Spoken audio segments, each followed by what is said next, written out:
Men have decided that they want to spend more on themselves on their clothes. There was a basics brand, an underwear brand that I was working with a while ago. Men used to have like 12 pair of underwear, now they have 24. So it's fairly one of those things where it's hard to understand that there's been that much of a change over the years, but doubling the number of certain item that you're getting is just a sign about the whole category. People have more socks than they used to. If you just think about what your father may have bought versus what you're buying, it's a very, very different mindset. They may have had 2 suits, you might have 6, right? If you're a suit person, right? It's very different today. People buy more.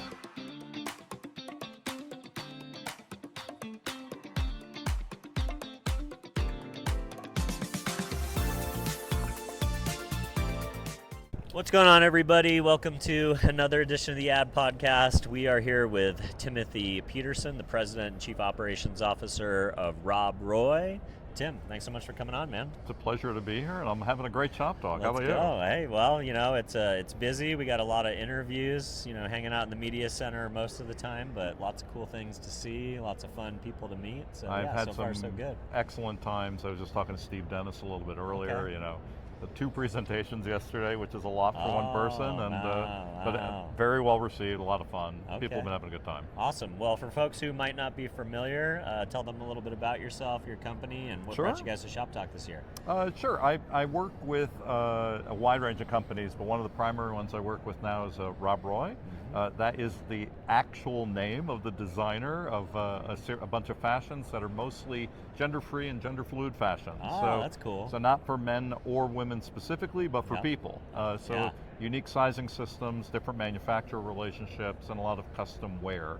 We're having a lot of fun. It's going well. That's awesome. So what are some of the big trends that you're seeing from this Shop Talk so far? I think if I hear Agentic one more time, I might go crazy.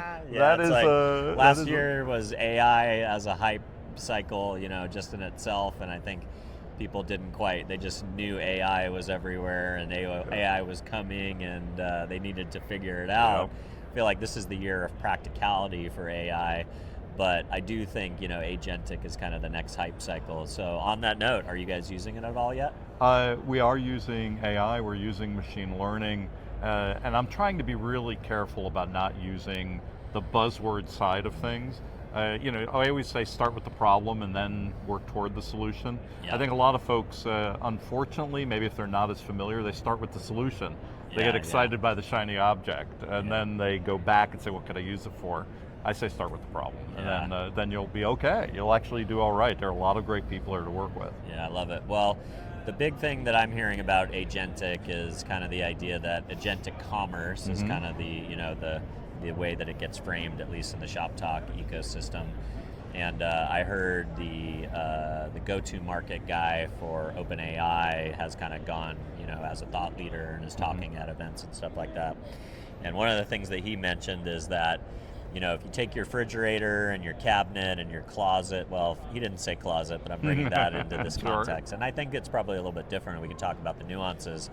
But as it pertains to commodities, things milk and things you get every single day, he said there's probably 6 brands in his cabinet that he actually cares about, and then everything else is a commodity. He doesn't care what it's going to look like.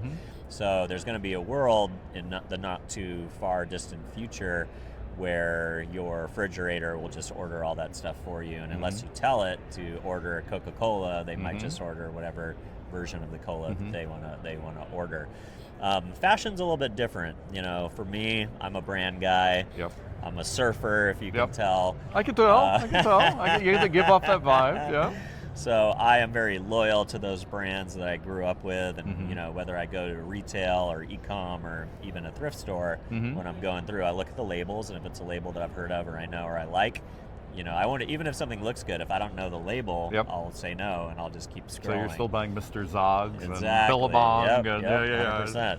So when you think about the idea of agentic commerce in the fashion world, do you think that's going to come into play when consumers start having their own agents that will go out and do shopping and stuff? Do you think there will be a personal stylist agent at some point that will shop for people? I do, and in my background, I was a personal stylist. Wow, I was a personal shopper okay. early on for the rich and famous. I love that. Which was a lot of fun. I could imagine. And it was a great education. I mean, I'll mention her name because she wouldn't mind, but I worked with Diana Ross for 8 years. No way, that's amazing. So I worked with a lot of great people many, many years ago.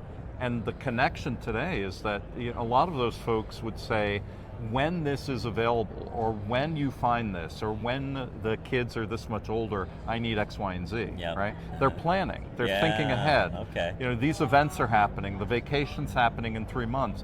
Agentic is really perfect for that. And especially when they have moments like they're going to be on stage or walking the runway or walking the red carpet. Absolutely, but for regular folks. Yeah, we have stuff. Yeah, it's right? like I went to the Philippines for a client recently, and I was going to be going to a holiday party, and I was like, what the hell do you wear at a holiday party in the Philippines? And I figured it out, and my wife did some personal shopping for me on Amazon, and I got some things that I normally wouldn't buy, but I've got the Philippines dress wear now. So. But I think the beauty of Agentic and the punchline of it all is that you really get this opportunity to flip the script.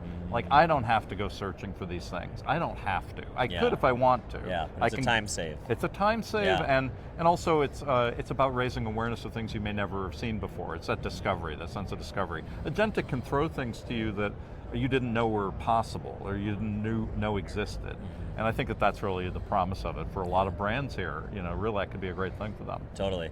So what's the consumer insight that got you guys thinking about the idea of kind of, clothing for both sexes that are essentially intermingled? Like what's that consumer insight? It's twofold. The quick answer is that Gen Z is driving a lot of this, and Gen Alpha after that. They really want to go buy a t-shirt. They don't want to buy the women's petite t-shirt or the men's, whatever t-shirt. They just want to buy the shirt, And so for a lot of clothing, there's no reason for it literally except history, tradition for it to be labeled in a particular way or in a particular section of a store or what have you. They just want that ease and that familiarity. The flip side that I have to tell people from a business perspective is that when you're making 72 sizes of something like a polo shirt, which Ralph Lauren does, from like newborn through very large adult humans, right?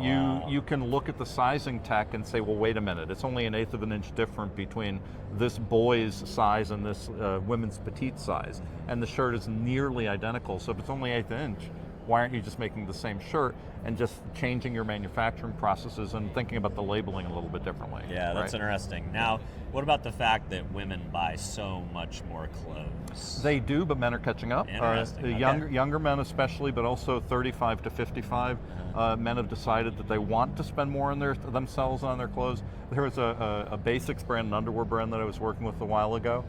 Men used to have like 12 pair of underwear, now they have 24. So it's fairly one of those things where it's hard to understand that there's been that much of a change over the years, but doubling the number of certain item that you're getting is just a sign about the whole category. People have more socks than they used to. If you just think about what your father may have bought versus what you're buying, it's a very, very different mindset. They may have had 2 suits, you might have 6, right? If you're a suit person, right? It's very different today. People buy more. Do you think that e-commerce is driving that because it's so easy to get things? Like men maybe, I don't know, I only go to a store if I'm like, you know what?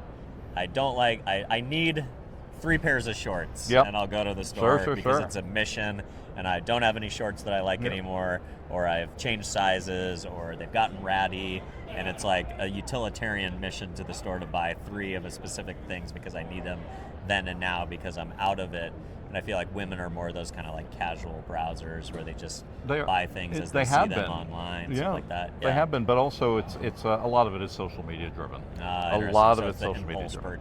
It's impulse purchase. Like and they want to emulate that person that they see, or that's exactly the style looks They'll watch you on YouTube and TikTok and everything else that people are watching and say, well, wait a minute, how do I get that? And it's gotten to be so much easier to just, TikTok shop or what have you, and go. Yep, click and go. So talk about that trend. How are you guys leveraging creators, UGC, stuff like that? It's an interesting space because a lot of these things are very niche driven, right? A lot of they're community driven. So you find that community, and then there are people who naturally are going to be attracted to you because you're creating something that they've been asking for, right? So that's sort of it's almost like surfers in a way. Yeah, totally. You know, the surfers are very specific. Skateboarders, I was into understanding the skateboarding community, very specific needs, wants. The pants have to be a certain way, the shirts have to be a certain way, the sneakers have to be a certain way. That's exactly how it is for this niche community as well. So they drive it. Yeah. It's keeping aware of what people are looking for and kind of matching it.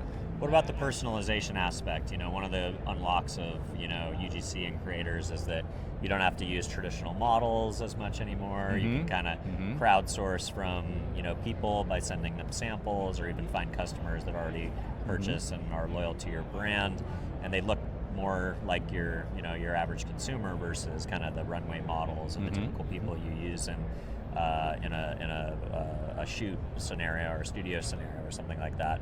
Are you guys thinking a lot about that personalization elements? Yeah. I mean, to be honest, I think everyone needs to. Yeah. It's certainly not just us. All of the big old legacy brands need to be thinking about it as well. So yes, we definitely are.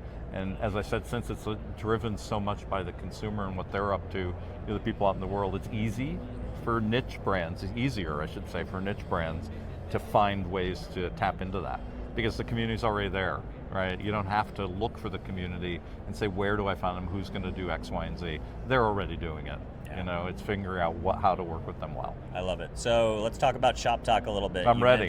You mentioned that you had some thought leadership already. You doing some talks? Done some talks, doing some talks? Of course, right? Yeah. I mean, one of the big benefits of being here, of course, is not just bumping into people on the exhibit hall floor, but really, I'm loving the conversations that I'm having and that are coming out of the talks. Of course, AI is the theme this year. AI in retail is the theme. So, I like that people are questioning a lot. Yeah. It's about what we were saying sort of at the beginning of this conversation. Some things are more shiny object. Yeah. They feel that way. You got to drill down. You got to drill down. You got to question everything and figure out what's really useful. And as I said, like addressing the problem, not going to the solution first and saying, what problem do I have that I could use this for? And I think a lot of the conversations here have really been about that. Challenging people to think, about it. Let's go. Awesome. Well, if folks want to learn more about what you're up to or follow along at home, where do you want to send them? Go to LinkedIn. That's where I am all the time. I'm there all the time. Timothy J. Peterson. Awesome. We'll link to it in the show notes. All right. Thank you, sir. Thank you. Appreciate it's a pleasure. Let's go.